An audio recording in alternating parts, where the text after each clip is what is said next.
Straight line അതിന് most important ആയ ഒരു ക്വസ്റ്റൻ ആണ്. രണ്ട് ലൈൻസ് തന്ന പെർപെൻഡിക്കുലർ ഡിസ്റ്റൻസ് കണ്ടുപിടിക്കാൻ. നമുക്കറിയാം പെർപെൻഡിക്കുലർ ഡിസ്റ്റൻസ് എന്ന് പറഞ്ഞാൽ നമ്മുടെ formula magnitude of C1 - C2 divided by √A² plus B² ആണ് പെർപെൻഡിക്കുലർ ഡിസ്റ്റൻസ് കണ്ടുപിടിക്കാനുള്ള ഇക്വേഷൻ. ഇവിടെ നമുക്കറിയാം ആദ്യമേ നോക്കേണ്ടത് എക്സിൻ്റെയും വൈയുടെയും കോഎഫിഷ്യൻ്റ് എപ്പോഴും സെയിം ആവണം. ഇവിടെ നോക്കാം എക്സിൻ്റെ കോഎഫിഷ്യൻ്റ് 3 ആണ്, ഇവിടെയും എക്സിൻ്റെ കോഎഫിഷ്യൻ്റ് 3 ആണ്. അപ്പോൾ എ എന്ന് പറയുന്നത് നമുക്ക് എടുക്കാം, ദാറ്റ് ഈസ് ഈക്വൽ ടു 3 എന്ന് വരും.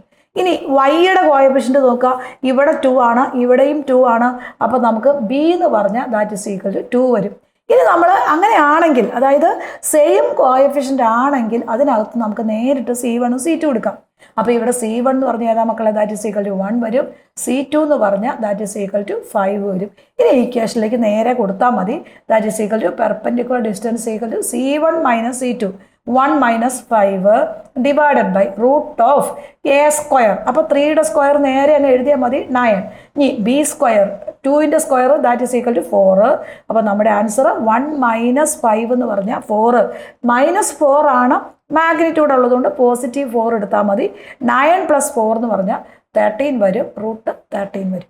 കുട്ടികൾക്ക് ഏറ്റവും ബുദ്ധിമുട്ടായ മാത്സ് വളരെ ഈസിയായി കുട്ടികളിൽ എത്തിക്കുക എന്ന ലക്ഷ്യത്തോടെ സ്റ്റാർട്ട് ചെയ്ത ഒരു ലേണിംഗ് ആപ്പാണ് ക്ലാസ്സോറ. ടെസ്റ്റിലെ എല്ലാ ക്വസ്റ്റ്യൻസും ബേസിക് കൺസെപ്റ്റുകളും പ്രീവിയസ് ഇയർ ക്വസ്റ്റ്യനും അടങ്ങിയ 500ഓളം ലൈവ് റെക്കോർഡഡ് വീഡിയോ പ്ലേ സ്റ്റോറിൽ നിന്നും ആപ്പ് സ്റ്റോറിൽ നിന്നും കുട്ടികൾക്ക് നേരിട്ട് പർച്ചേസ് ചെയ്യാവുന്നതാണ്.